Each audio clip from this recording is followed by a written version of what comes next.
Voilà. Désespérée, je suis allée à la Mecque 3 fois. Et les 3 fois, je n'ai pas vu la Kaaba. Désespérée, à mon retour, je suis venue, j'en ai parlé aux imams. On allait même voir les guides religieux à Al-Bayan. Voilà. Et ils m'ont demandé ce que j'avais fait par le passé. Parce que moi-même, je ne comprenais pas pourquoi je ne retrouvais pas la Kaaba. Et quand ils m'ont demandé, bien réfléchi, je me suis rendu compte que par le passé, j'avais fait vraiment de vilaines choses. Quand j'ai dit que j'avais fait de vilaines choses, c'est quoi? J'étais la deuxième femme d'un homme polygame. Voilà. Et pendant que quand je venais me marier, mon homme avait déjà de grands enfants avec sa première femme.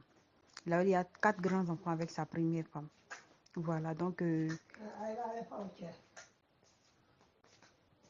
les enfants, comment on appelle? Le monsieur ne réagissait que par les décisions de ses enfants. Tout ce que ses enfants lui disaient, ses grands enfants lui disaient, c'est ce qu'il faisait. Et moi, ça m'a rendue extrêmement jalouse. Donc, je suis allée voir un marabout pour qu'il puisse m'aider à régler ce problème. C'est-à-dire, à faire de moi la préférée, à faire en sorte que ce que moi je dise dans la maison, c'est ce qu'on fait. Donc, le marabout m'a dit de revenir la semaine suivante. Donc, la semaine qui a suivi, il allait me donner un talisman. Et ce talisman, il m'a demandé de le mettre dans la bouche d'un cadavre. Donc, quand je suis partie, je suis allée à la morgue. Le soir même, ce jour-là, la nuit carrément. Le gardien de la morgue m'a demandé d'avoir des rapports avec lui avant qu'il ne puisse m'aider. Sans hésiter, j'ai couché avec le gardien de la morgue. Et une fois avoir couché avec lui, il m'a dit qu'il y avait un corps là-bas, dans la morgue, que je pouvais rentrer pour aller mettre le talisman dans la bouche du mort. Je vous dis que quand je suis rentrée, j'ai ouvert la bouche du mort et que j'ai mis mon talisman dedans. Le mort s'est réveillé devant moi. Il a craché le talisman. Et puis s'est recouché. Je suis venue encore. J'ai ouvert sa bouche encore. J'ai mis dedans encore. Il s'est levé encore une deuxième fois. Il a recraché une troisième fois encore. Je l'ai obligé.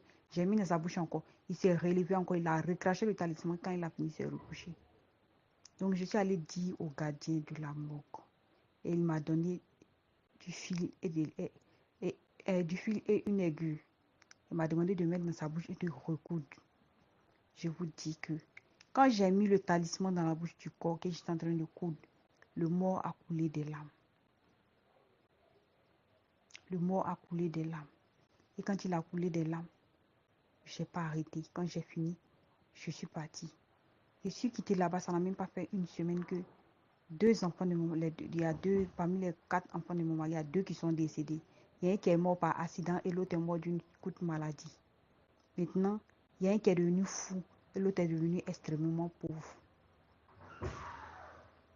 Donc, on a vécu dans ça jusqu'à ce qu'aujourd'hui, on me fasse partir à la Mecque. Et à la Mecque, je ne retrouvais rien. Je suis perdue. Voilà. Donc, je souhaiterais que vous m'aidiez à trouver une solution à tout ça. Parce que quand je suis allée, quand je l'ai expliqué, comment on appelle, aux imams, ils m'ont demandé de chercher la repentance du Tout-Puissant. De chercher la repentance du Tout-Puissant. Voilà. D'accord, je cherche la repentance du Tout-Puissant. Maintenant, et ils m'ont demandé aussi de me faire pardonner à toutes ces personnes à qui j'ai fait du mal.